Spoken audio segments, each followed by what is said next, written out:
Right. So back to me again. Yep. Just a short introduction. I'm Izaac. So very happy to be here today to share about a topic that's very closely related to my day-to-day as the digital acquisition manager at Accor.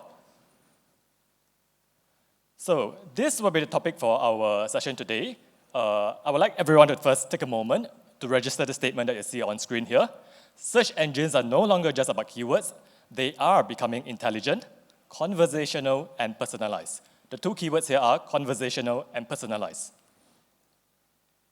First off, what is AI?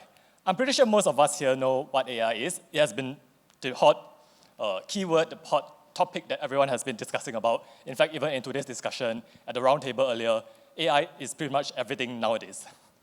So as what you see on screen here, I've gotten a more technical definition of AI provided by Google's generative AI itself. And some of the common generative AI applications that we know of would be ChatGPT, Gemini by Google, as well as Microsoft Copilot. Pretty much the ones that we use on a day-to-day basis as well. So how exactly is AI shaping travel discovery? This can be summed out in two notable trends. Firstly, consumers are now asking instead of scoring. What do I mean by that? So basically that refers to instead of going through multiple pages of website results, consumers are actually now simply asking questions on either Google search or on the generative AI applications. And they can get personalized recommendations from that simply by asking more definite, more detailed questions, more definite prompts. Secondly, consumers are now relying on AI for planning assistance. For example, Google Travel provides alerts for price changes on flights and hotel accommodations. So this is pretty much helpful in terms of when you're planning a trip and all. So what exactly is changing in the world of search? This can be closely related to the user behavior itself. So traditionally, it's very much keyword-led, and it has now evolved to conversational and personalized. What do I mean by that? So I think most of us here could recall that in the past, maybe our search query on Google itself is very keyword-led. You would simply key in, for example, top romantic destinations in Europe.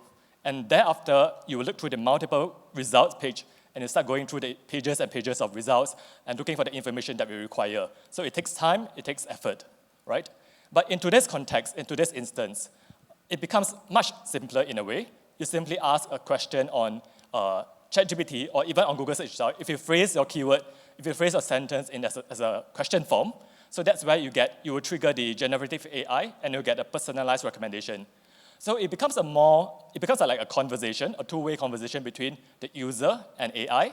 And the more definite, more detailed your question is, more definite your prompt is, the more personalized the result will be, right? So if you recall at the start of the session, I asked you to focus on two keywords, conversational and personalized. This is what it means. So with all the changes in place, what exactly is the impact on your marketing strategy? This can be summed out in two focus areas, content strategy and your paid strategy. Firstly, content strategy. Content is still king. This is a common phrase that we often hear about, right? In today's context, content is still king, yes, but how do you present your content is what matters. Firstly, you now have to restructure your digital content with the inclusion of FAQs, long-tail keywords that are very relevant to the long-tail search queries that people are asking now. So this helps with the AI search algorithm to help identify the information on your website and pull that information from your site. Secondly, you now have to create experience-based content, similar to what you see on screen here, our core website.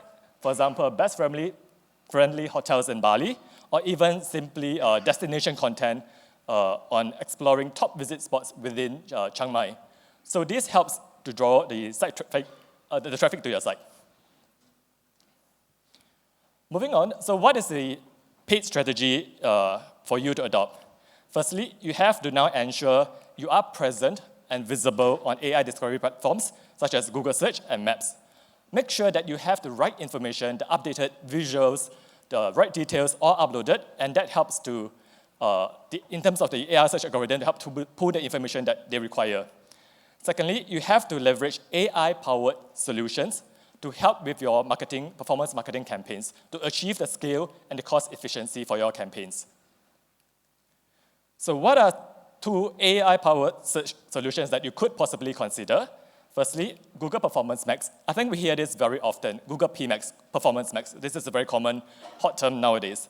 So basically, this is an all-in-one solution by Google that allows you to achieve scale and efficiency across all of Google's inventories, such as YouTube, Display, Search, Gmail, etc., all within a single campaign, right? Second, which is a relatively new product, I think it's just launched recently. This is AI Max for Search. It is a suite of targeting and creative enhancements for increased coverage and ad relevance. So this is quite a mouthful here. So what does it mean? So basically, Google AI uses automation to help insert the user's search term into the ad headline of your ad itself, right? So it becomes more relevant, more targeted, and the user is able to resonate with it.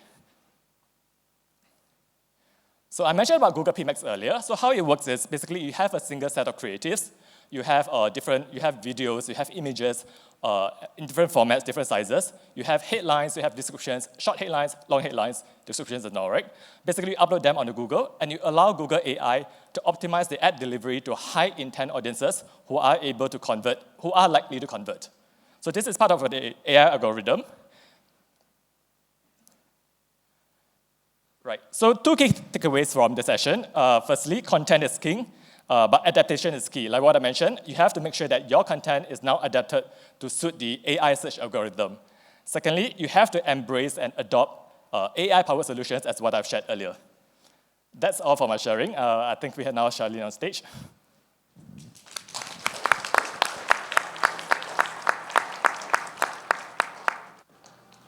Thank you so much, Izaac. That was super interesting. And you did great, despite the little tech. AI didn't help you on that one. Your slide did not miraculously appear on the screen. Right. AI didn't help AI, Izaac. So I think let me start maybe with a couple of things that really stood out for me from what you just presented. I think really the shift in content strategy is one thing that really stood out. But also, and I think you did not deep dive, you didn't have time on that, but potentially a shift in investment that could redefine the landscape when we talk about search. So maybe I start with a question around that. You did not really mention it, but I'm actually thinking most of the investment are still going onto the big guys, right? So I'm thinking the Googles, the Meta of the world. Do you see with the surge of AI a potential shift that could happen in that landscape? Right. I think most of the investments are pretty much still with the big guys. There's no running away from it in a way because Google, Meta, they are so big and they have constant enhancements in terms of their technology, in terms of the solutions that they offer, right? So for sure, the investments will be towards the big players because that's where they bring results and performance for your campaigns, for your marketing campaigns. But I think what we could possibly do is to adopt a test and learn approach. I think similar to what I think it was Tracy who mentioned it earlier. Yeah.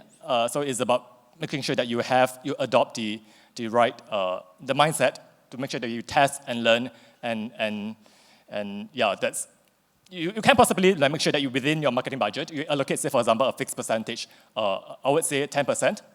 That is sufficient enough for you to adopt a new campaign, to do a test and to see whether that works for you. Okay, interesting. So talking about, I think, testing, learning, that's great. But beyond search, if we focus maybe more on social, because I know that's a big shift in the way of looking for hotel, looking for content, looking for destination. So if we focus on social media, what do you think is leading in terms of AI innovation, and how is that influencing the customer decision process? Right. I think if you're talking about social media platforms, Meta has been around for so long, and they're very advanced in terms of that.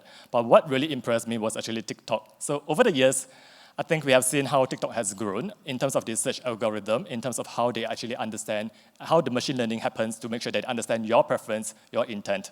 So more often than not, you can see that on your FYP page, on your For You page, that's where you see content that's very relevant to what you have been watching, what have you been searching for. So that is something about machine learning, that's something about AI that really impresses me. And in fact, in terms of ad solutions, TikTok has actually advanced on pretty much a lot over the years. And I think recently, one of the new things that kind of like caught my eye was actually the catalog travel ads or something like that along those lines. So they are really catering something that's specifically for the travel industry. So yeah, it's a constant growing space in terms of growth and development. Okay, interesting. Can I just interrupt? We had a question from the audience. Please. Okay, one of you asked the question. Do you believe with agentic AI, guests will shop directly via their app, like the LLM app, completely bypassing OTAs and focusing only on experience or price? I would love to have the answer to that. I think the next few months and the next few years, but I will let you, Izaac, complement, will tell us. I think the decision process and the way those big platforms wants to think about the future, and do they go direct with the hotel? Do they actually need to build in the aggregator is not defined yet, and we have actually, as hotel, a huge opportunity to define that and to define the future.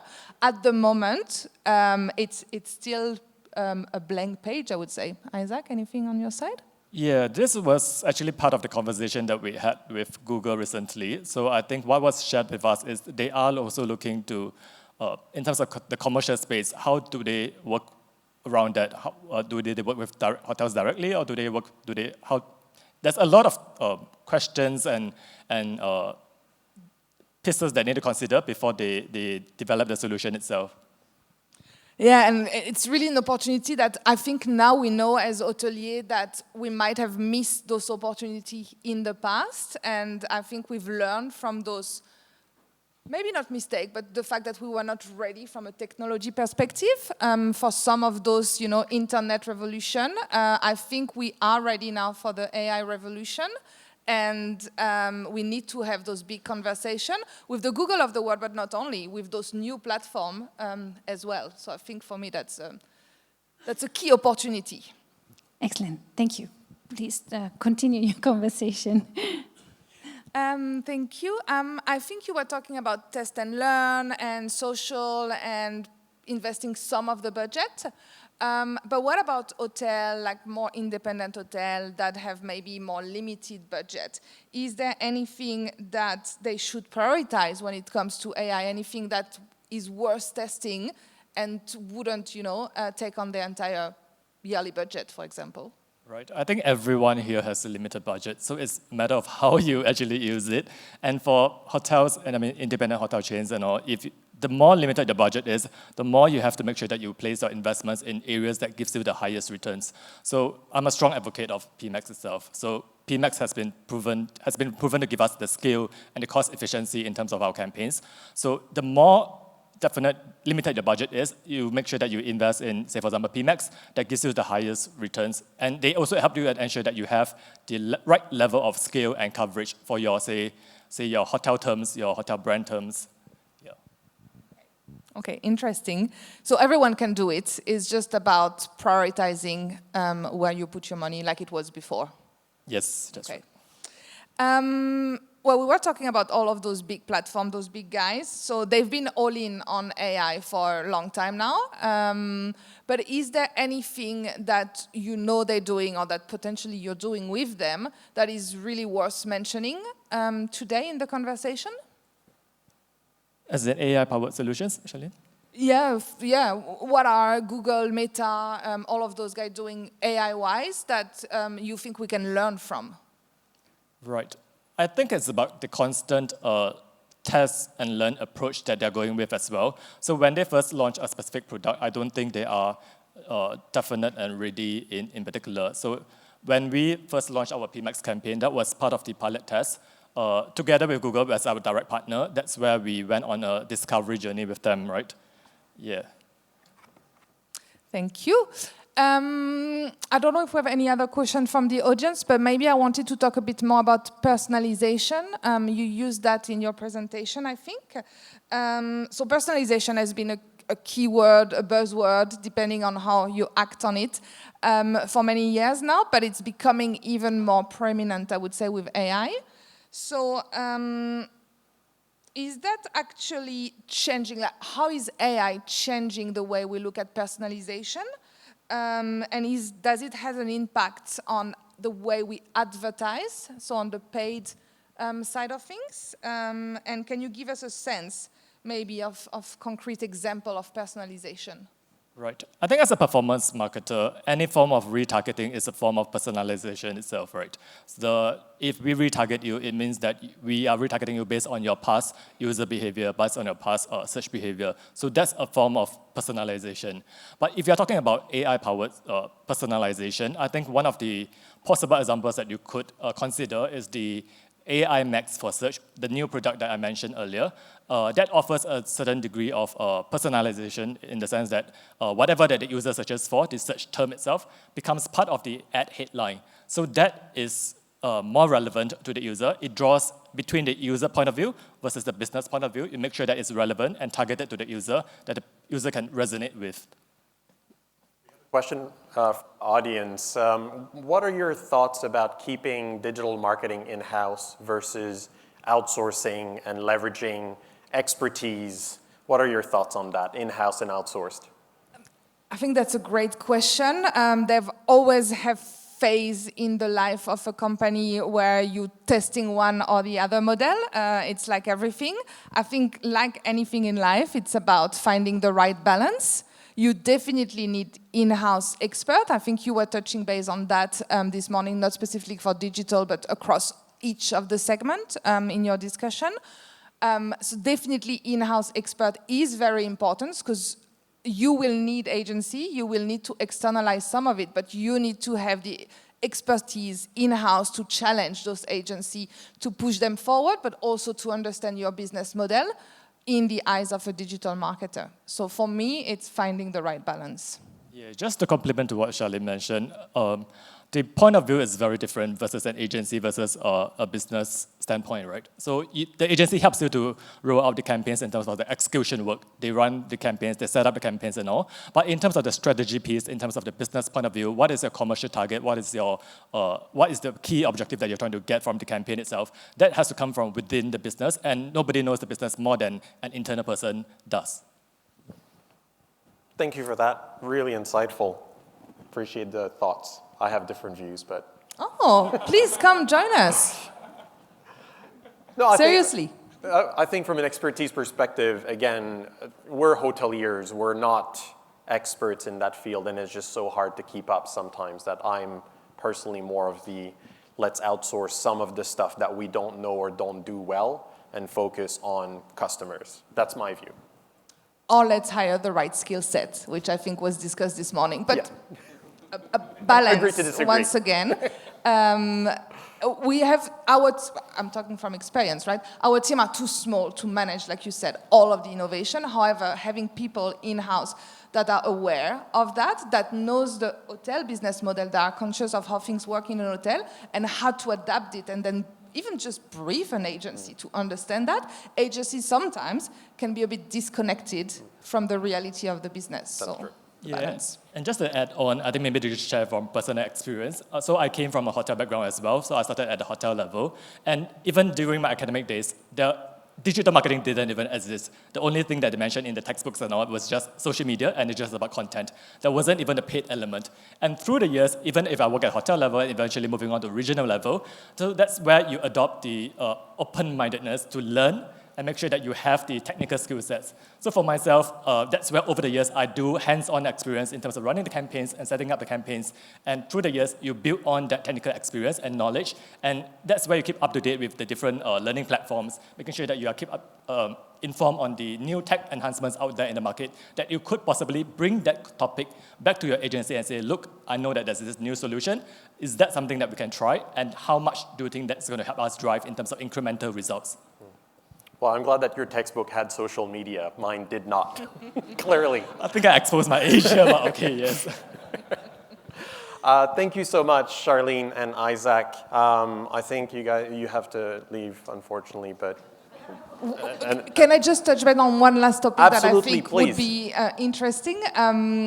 Thank you. I think, so we talk innovation. I think I wanted to last discuss the barrier between what is actually amazing and will, in terms of personalization, help us to move forward versus what might be scary and where there might be something that will lose control, right? Where is the barrier versus the machine helping us to achieve our objective versus us losing control, especially in terms of content, brand image, etc., when it comes to AI? And I think that, for me, is the next big question we need to ask ourselves. I think it's a constant struggle between, from our business, it's always about the balance between maintaining control versus letting AI work its magic, right? So it's very much about the topic on balance. So basically, there are solutions that are there, that, for example, if you need to review the ad copy before it goes live, so that is actually doable in a sense. So there is some degree of control, and it's how you leverage that to make sure that you maintain that, you protect your brand protection, your tone of voice, whether or not the description is actually accurate, the headline is actually aligned with what you're trying to represent here in terms of your business. There is that degree of control. It's just how you balance that. And at the end of the day, it's about testing and learning. So you just have to move ahead with that. You do lose some degree of control, but I think that's part of the process to make sure that you gain something bigger, better in terms of results. Great. So we still have a job, and we need to let go a little bit. Yes, I still have. Great. Thank you. Thank you so much.